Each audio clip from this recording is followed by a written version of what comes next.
So today I'm going to tell you about excretion in animal. As you know, what is excretion? So simply, excretion is removal of waste, especially nitrogenous metabolic waste. Removal of nitrogenous metabolic waste.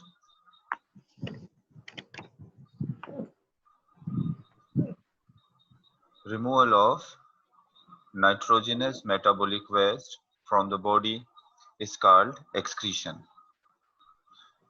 So, what are nitrogenous metabolic waste? What are nitrogenous metabolic waste? अब क्या होता है कि हमारी body में जब protein और nucleic acid, protein या न्यूक्लिक एसिड, स्पेशली प्रोटीन, ज्यादातर प्रोटीन होता है, व्हेन प्रोटीन और nucleic acid metabolize in our body, जब इसका ब्रेकडाउन होता है प्रोटीन या न्यूक्लिक एसिड का, जब इनका ब्रेकडाउन होता है, जब ये टूटते हैं या ब्रेकडाउन कह लें या इसकी मेटाबॉलिज्म कह लें, तो उस दौरान जो है वो नाइट्रोजनस वेस्ट प्रोड्यूस होते हैं। और कौन कौन से नाइट्रोजनस वेस्ट हैं जो प्रोटीन या न्यूक्लिक एसिड के ब्रेकडाउन होने से प्रोड्यूस हो सकते हैं? वो नाइट्रोजनस वेस्ट होते हैं अमोनिया, यूरिया, यूरिक एसिड भी प्रोड्यूस हो सकता है, क्रिएटिनिन प्रोड्यूस होता है। इसके अलावा ट्राइमिथाइल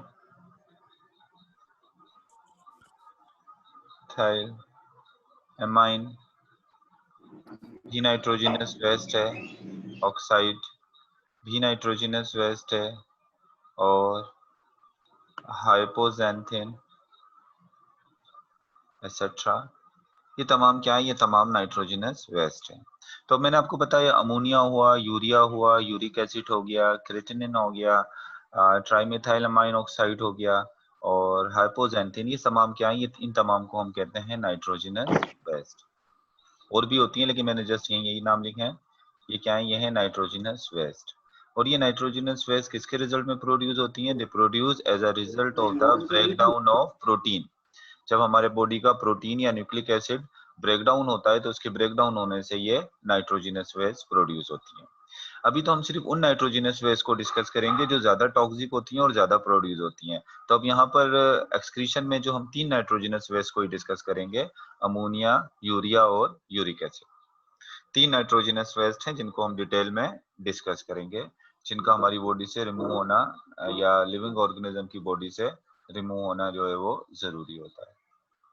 तो सबसे पहली जो नाइट्रोजनस वेस्ट है, तो मैं आपको यहाँ पर जिन नाइट्रोजनस वेस्ट को हम डिस्कस करेंगे, तो I will tell you, we will discuss in detail about these 3 nitrogenous waste. One is ammonia,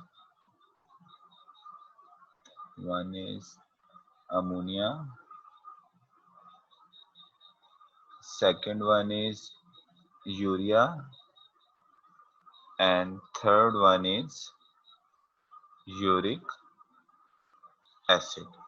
3 nitrogenous waste को हम जो है वो डिटेल में डिस्कस करेंगे। NH3 जो है ये अमोनिया का फार्मूला हो गया, CO NH2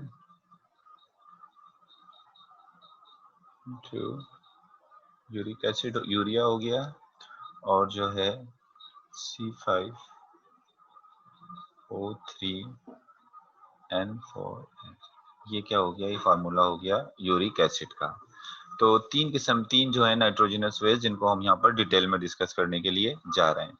तो सबसे पहले जो है वो हम अमोनिया के बारे में बात करेंगे। अमोनिया क्या है? ये एक स्मॉल गैसेस मॉलिक्यूल है, स्मॉल साइज का होता है, स्मॉल गैसेस मॉलिक्यूल। अगर हम यहाँ पर इन तीनों नाइट्रोजनस वेस्ट की साइज की बात करें तो सबसे स्मॉल साइज का अमोनिया होता है, उससे थोड़े ज्यादा साइज का यूरिया होता है, और यूरिया से भी ज्यादा साइज का क्या होता है? यूरिक एसिड होता है। तो इन तीनों में सबसे स्मॉल जो साइज है, अगर आपसे पूछा जाए इन तीनों में सबसे स्मॉल साइज का कौन सा है, सबसे स्मॉल साइज का जो है वो अमोनिया है, और ये किस फॉर्म में? गैसेस मॉलिक्यूल है। इसके अलावा ये highly soluble in water, highly soluble in water, वही बात हो गई कि अगर आपसे पूछा जाए इन तीनों में से सबसे ज्यादा वाटर में सॉल्युबल कौन सा होता है, अमोनिया।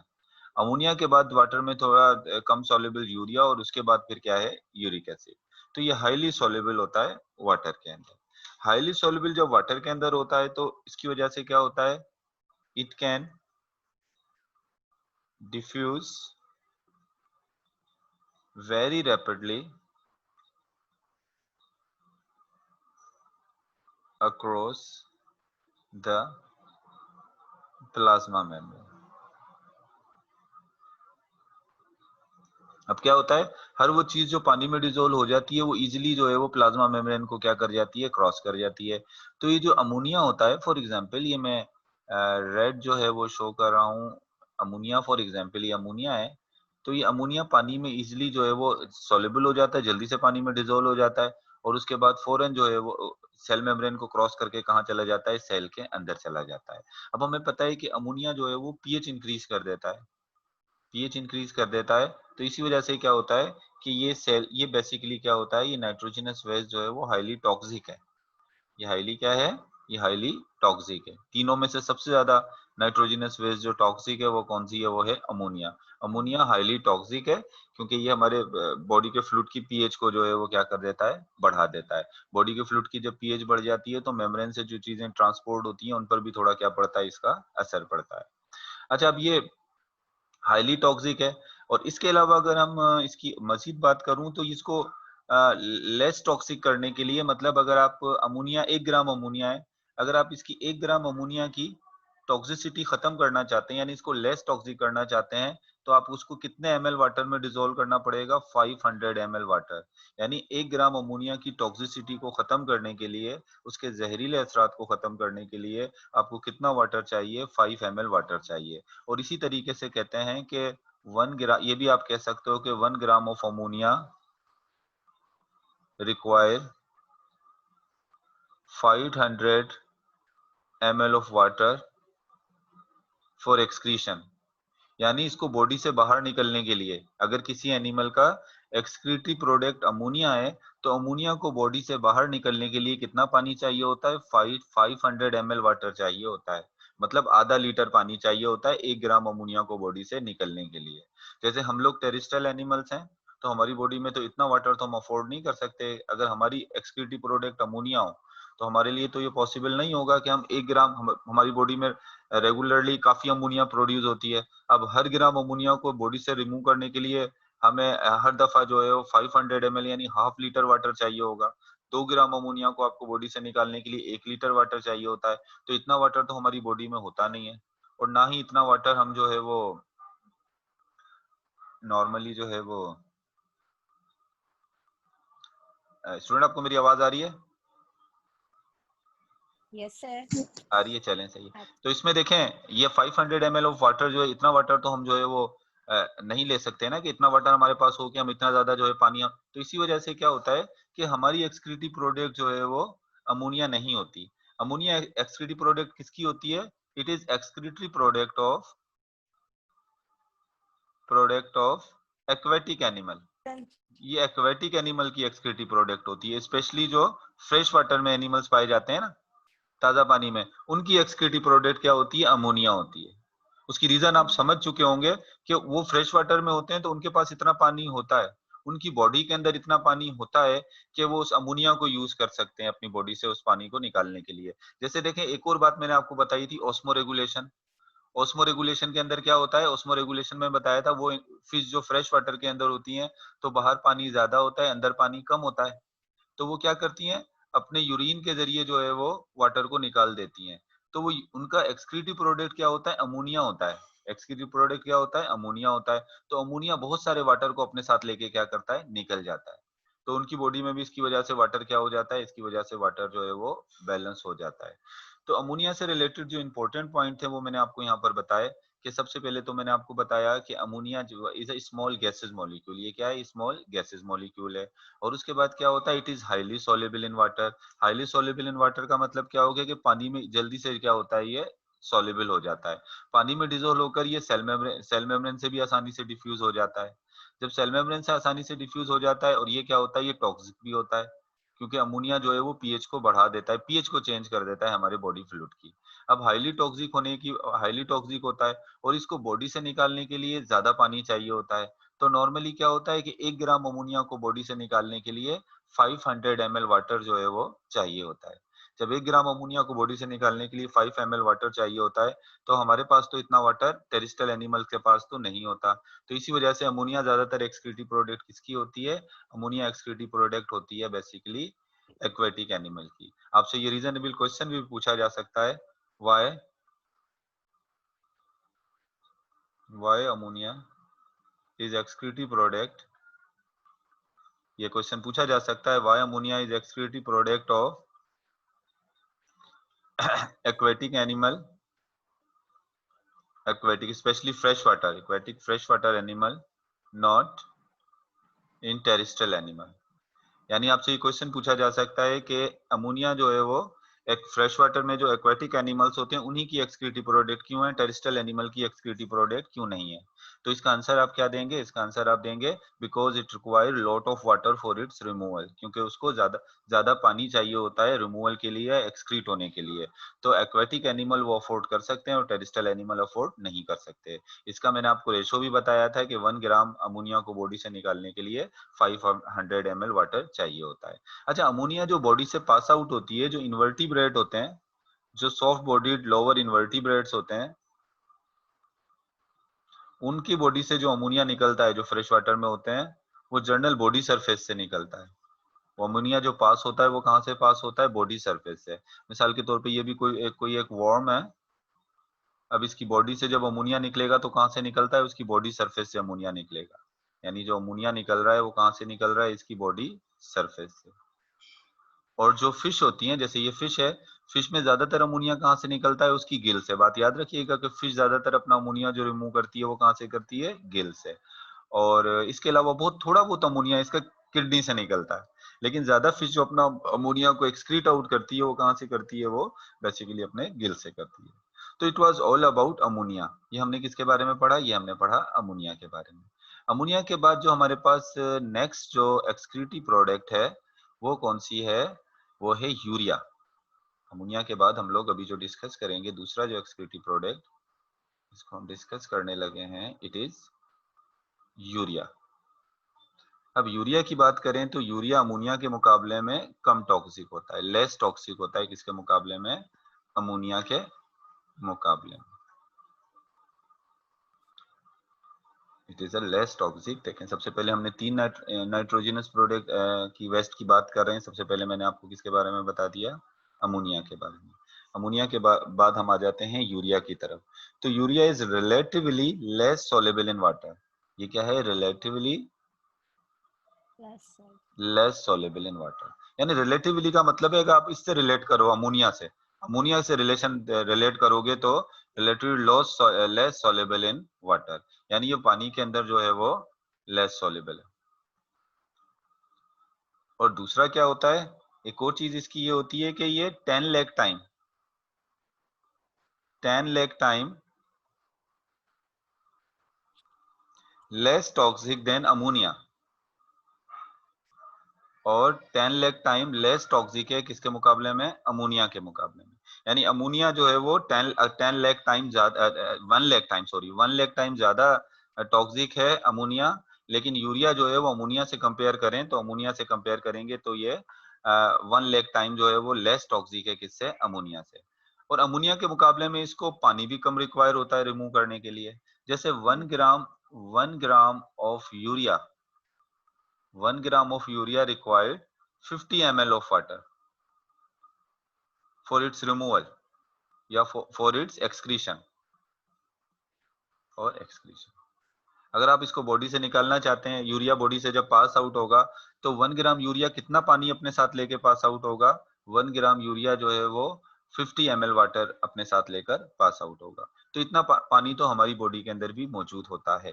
तो इतना पानी हम अफोर्ड कर सकते हैं एक्सक्रीटिव प्रोडक्ट को बॉडी से पास आउट करने के लिए। तो इसी वजह से हमारा और मैमल्स का और एम्फीबियंस का जो जमीन पर ज्यादातर रहते हैं, उनका एक्सक्रीटिव प्रोडक्ट क्या होता है? उनका एक्सक्रीटिव प्रोडक्ट होता है यूरिया। अच्छा नॉर्मली देखें सबसे पहले क्या होता है कि ये जो अमोनिया हमारी बॉडी के अंदर भी पहला जो एक्सक्रीटिव प्रोडक्ट बनता है लिवर में, ये फॉर एग्जांपल हमारा लिवर है, लिवर में सबसे पहले जो एक्सक्रीटिव प्रोडक्ट बनता है वो बनता है अमोनिया। लेकिन क्योंकि अमोनिया टॉक्सिक होता है, ये पानी में डिसॉल्व हो जाएगा, उसके बाद हमारी सेल मेम्ब्रेन को क्रॉस कर हमारे सेल में दाखिल हो जाएगा और हमारी बॉडी की पीएच को डिस्टर्ब करेगा। तो इसी वजह से हमारी बॉडी में क्या होता है, ये अमोनिया किसमें कन्वर्ट हो जाता है, अमोनिया कन्वर्ट हो जाता है यूरिया में, और इस साइकिल को हम कहते हैं यूरिया साइकिल। आगे मैं इस साइकिल को डिटेल में बताऊंगा, अभी सिर्फ सिंपल ये बता रहा हूँ कि हमारे पास भी पहला जो एक्सक्रीटिव प्रोडक्ट होता है, फर्स्ट जब एक्सक्रीटिव प्रोडक्ट जब प्रोड्यूस होता है तो वो अमोनिया ही होता है। लेकिन हमारा अमोनिया किसमें कन्वर्ट हो जाता है, हमारा अमोनिया यूरिया में कन्वर्ट हो जाता है। और वो कौन सी साइकिल के थ्रू होता है, उस साइकिल को हम कहते हैं यूरिया ऑर्निथाइल। साइकिल, और इनथिन साइकिल भी कहते हैं और इसको हम यूरिया साइकिल भी कहते हैं। लेकिन एक बात याद रखिएगा, अमोनिया को यूरिया में कन्वर्ट करने के लिए एनर्जी चाहिए होती है, और वो एनर्जी कौन प्रोवाइड करता है, एटीपी। वो एनर्जी एटीपी। कौन प्रोवाइड कर रहा है, वो एनर्जी जो है वो एटीपी प्रोवाइड करता है। अगर हम बात करें कि अमोनिया जो है वो सॉरी यूरिया किस किस का एक्सक्रीटिव प्रोडक्ट है, तो यूरिया जो एक्सक्रीटिव प्रोडक्ट है वो एम्फीबियंस हैं, फ्रॉग हो गया, mammals, amphibian, shark, bony fish जो अक्सर समंदर में रहती हैं, कुछ बॉनी फिश, उनके अंदर जो है वो एक्सक्रीटिव प्रोडक्ट क्या होता है, उनका एक्सक्रीटिव प्रोडक्ट जो है वो यूरिया होता है। और ऐसे एनिमल जो अमोनिया सिक्रीट करते हैं अपनी बॉडी से, जो जिनका एक्सक्रीटिव प्रोडक्ट अमोनिया होता है, उनको कहते हैं अमोनोटैलिक। और जो ऐसे एनिमल्स जो यूरिया सिक्रीट करते हैं अपनी बॉडी से, उन्हें कहते हैं यूरियोटैलिक। यूरियोटैलिक जो है वो जो यूरिया सिक्रीट करते हैं अपनी बॉडी से, और अमोनोटैलिक उनको कहेंगे जो अमोनिया जो है अपनी बॉडी से सिक्रीट करते हैं। इसका मतलब फ्रेश वाटर जो फिश हैं वो अमोनोटैलिक हैं, और जो मैमल्स हैं, एम्फीबियंस हैं, शार्क हैं, ये क्या है, ये यूरियोटैलिक। इसके बाद लास्ट में हमारे पास जो एक्सक्रीटिव प्रोडक्ट है, इट इज यूरिक एसिड। ये लार्जर मॉलिक्यूल होता है। अब आप देखें, जितना मॉलिक्यूल स्मॉलर होगा वो उतनी जल्दी आपको पता है पानी में डिसॉल्व होगा, और वो उतनी जल्दी डिफ्यूज होगा सेल मेम्ब्रेन से। तो लेकिन ये कौन सा मॉलिक्यूल है, ये लार्जर मॉलिक्यूल है। इन दोनों को कंपेयर करें तो सबसे लार्जर मॉलिक्यूल जो है वो कौन सा होता है, सबसे लार्जर जो नाइट्रोजनस प्रोडक्ट है, वेस्ट है, वो कौन सा है, वो है यूरिक एसिड। सबसे छोटी अमोनिया, और दरमियान में कौन सा, मिडिल में जो आ जाएगा यूरिया। और extremely low solubility in water, और ये बहुत लो सोलेबल है वाटर में, extremely low solubility in water, पानी के अंदर ये बहुत कम soluble होता है। और उन दोनों के मुकाबले में जो है वो लेस टॉक्सिक है, यानी अमोनिया और यूरिया के मुकाबले में ये क्या है, ये लेस टॉक्सिक है। इतना मतलब इतना कम, और उसको बॉडी से निकालने के लिए बहुत कम वाटर चाहिए होता है। 1 ग्राम यूरिक एसिड को बॉडी से निकालने के लिए आपको 1 ml वाटर चाहिए होता है सिर्फ। यानी वो एनिमल जिनका एक्सक्रीटिव प्रोडक्ट यूरिक एसिड है, उनको बॉडी से निकलने के लिए, उनको बॉडी से निकलने के लिए कितना वाटर चाहिए होता है, उनको बॉडी से निकलने के लिए जो है वो उनको यूरिक एसिड को बॉडी से निकलने के लिए जो है वो 1 ग्राम जो है 1 ml जो है वो क्या रिक्वायर होता है, 1 ml जो है वो वाटर रिक्वायर होता है। अच्छा इसमें एक और चीज ये होती है कि अक्सर किसका एक्सक्रीटिव प्रोडक्ट है, ये उन एनिमल्स का एक्सक्रीटिव प्रोडक्ट है जो ऐसी जगह रहते हैं जहाँ पानी कम होता है। इंसेक्ट्स हो गए, रेप्टाइल्स हो गए, रेप्टाइल्स अपने बिलों में रहते हैं, बाज़ार पानी उनको कम मिलता है। इंसेक्ट्स भी इसी तरीके से हैं।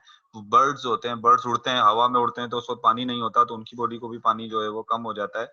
तो इस वजह से ऐसे एनिमल्स का जो एक्सक्रीटिव प्रोडक्ट होता है वो क्या होता है, वो यूरिक एसिड होता है। और ऐसे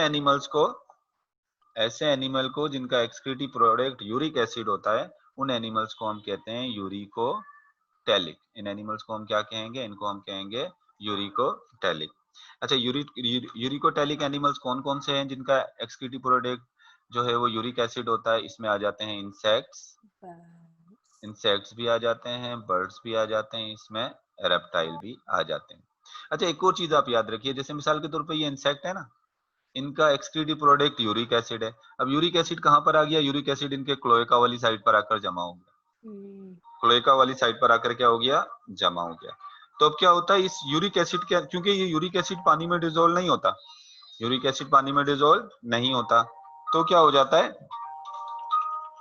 जब यूरिक एसिड पानी में डिजोल्व नहीं होता, तो ये यूरिक एसिड जो है वो उसके अंदर से जो पानी होता है, इस यूरिक एसिड के अंदर से जो पानी होता है, ये इसकी बॉडी इस वाटर को क्या कर लेती है, बॉडी वाटर को एब्जॉर्ब कर लेती है।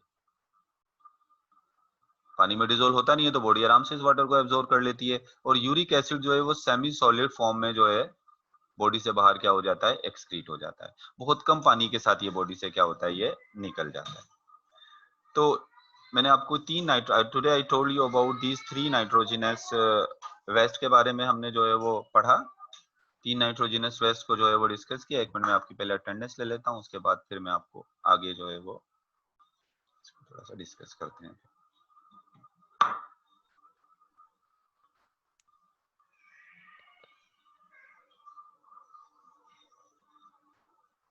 एक्सक्रीशन की बात कर रहे थे। एक्सक्रीशन मैंने आपको बताया कि बेसिकली वेस्ट को हमारी बॉडी से जो निकालते हैं, जब वेस्ट को बॉडी से पास आउट करते हैं, तो वेस्ट को बॉडी से पास आउट करने के प्रोसेस को हम क्या कहते हैं, इसको हम कहते हैं एक्सक्रीशन।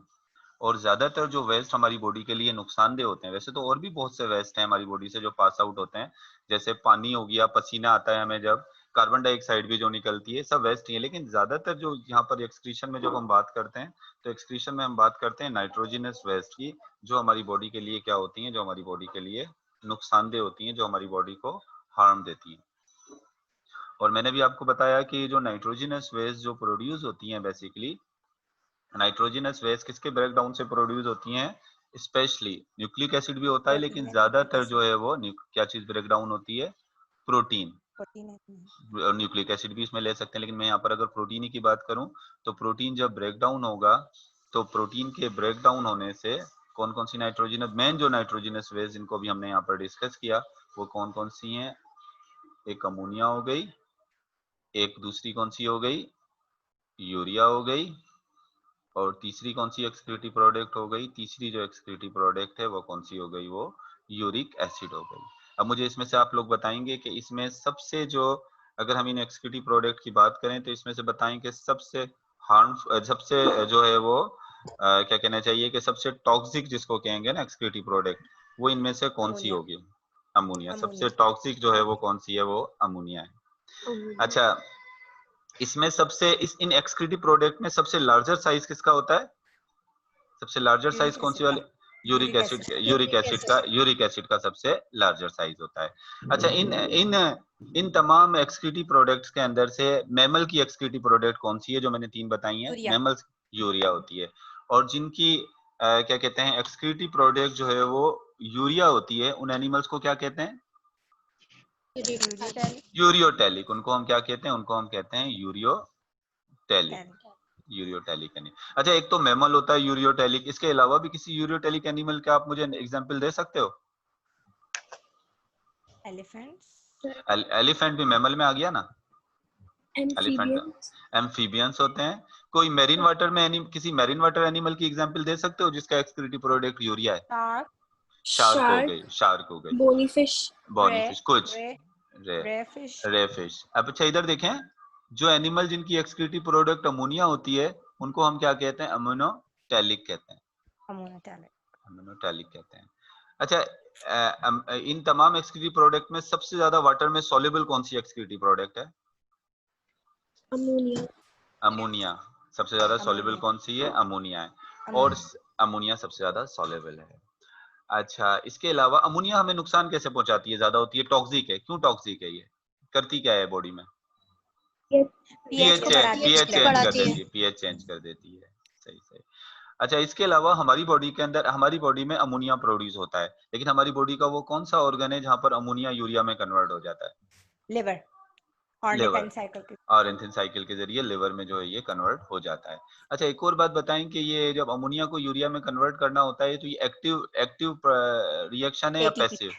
एक्टिव है, इसका मतलब क्योंकि इसमें एटीपी जो है वो इस्तेमाल होते हैं, एनर्जी जो है वो रिक्वायर होती है। चलें, आज हम इसी को यहीं तक रखते हैं। सिर्फ 3 नाइट्रोजनस वेस्ट को हमने आज डिस्कस किया। नेक्स्ट टाइम पे, और इसमें जो रीजनेबल क्वेश्चन मैंने आपको बताए, तो रीजनेबल क्वेश्चन ये आ सकते हैं कि सबसे पहले give examples of man excretive product की एग्जांपल्स पूछ सकते हैं। Give example of man excretive product, ये हो गया। और एक्सक्रीटिव प्रोडक्ट को जो है वो हैबिटेट के हवाले से आप डिस्क्राइब कर सकते हो। एक्सक्रीटिव प्रोडक्ट हैबिटेट के हवाले से डिस्क्राइब हो सकती है, यानी ऐसे एनिमल जिनकी हैबिटेट एक्वेटिक फ्रेश वाटर है, तो वो क्या है, वो कौन सा वाला उनका एक्सक्रीटिव प्रोडक्ट है, अमोनिया।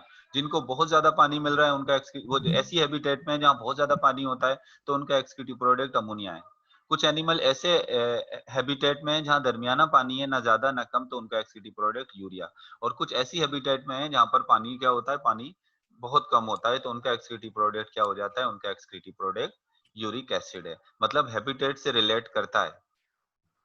जस्टिफाई, अगर आपसे पूछा जाए जस्टिफाई, इस बात को जस्टिफाई करें, that excretory product related to habitat, यानी एक्सक्रीटिव प्रोडक्ट हैबिटेट से रिलेट करता है, इसको जस्टिफाई करें। जस्टिफिकेशन का मतलब क्या है, अब जस्टिफिकेशन दे दें कि जहां ज्यादा पानी है वहां पर अमोनिया है, क्योंकि अमोनिया को बॉडी से निकलने के लिए ज्यादा पानी चाहिए होता है। जहां मॉडरेट वाटर है वहां पर यूरिया है, क्योंकि यूरिया को वाटर से बॉडी से निकलने के लिए जो है वो एक मॉडरेट वाटर चाहिए होता है। और जहां पर कम वाटर है, लो सप्लाई हैबिटेट जो है उनमें यूरिक एसिड है, क्योंकि यूरिक एसिड को बॉडी से निकलने के लिए बहुत कम वाटर जो है वो रिक्वायर हो सकता है। इसके अलावा पेपर में आपसे एग्जांपल्स पूछी जा सकती हैं उन animals. Write down the name of animals whose excretory product is ammonia. Write down the name of animals whose excretory product is urea. Write down the name of animal. Give example of name of animal who are uricotelic whose excretory product is uric acid. ये चीजें आपसे पूछी जा सकती हैं। चलें फिर कल हम जो है वो कुछ एनिमल्स के जो है वो एक्सक्रीटरी सिस्टम्स को, किस तरीके से वो अपने एक्सक्रीटरी वेस्ट को बॉडी से निकालते किस तरीके से हैं, कुछ एनिमल्स को जो फिर नेक्स्ट लेक्चर में जो है वो डिस्कस करेंगे। आज के लिए यहीं तक। कोई क्वेश्चन करना है तो आप क्वेश्चन करें, फिर मैं इस क्लास को खत्म करता हूँ।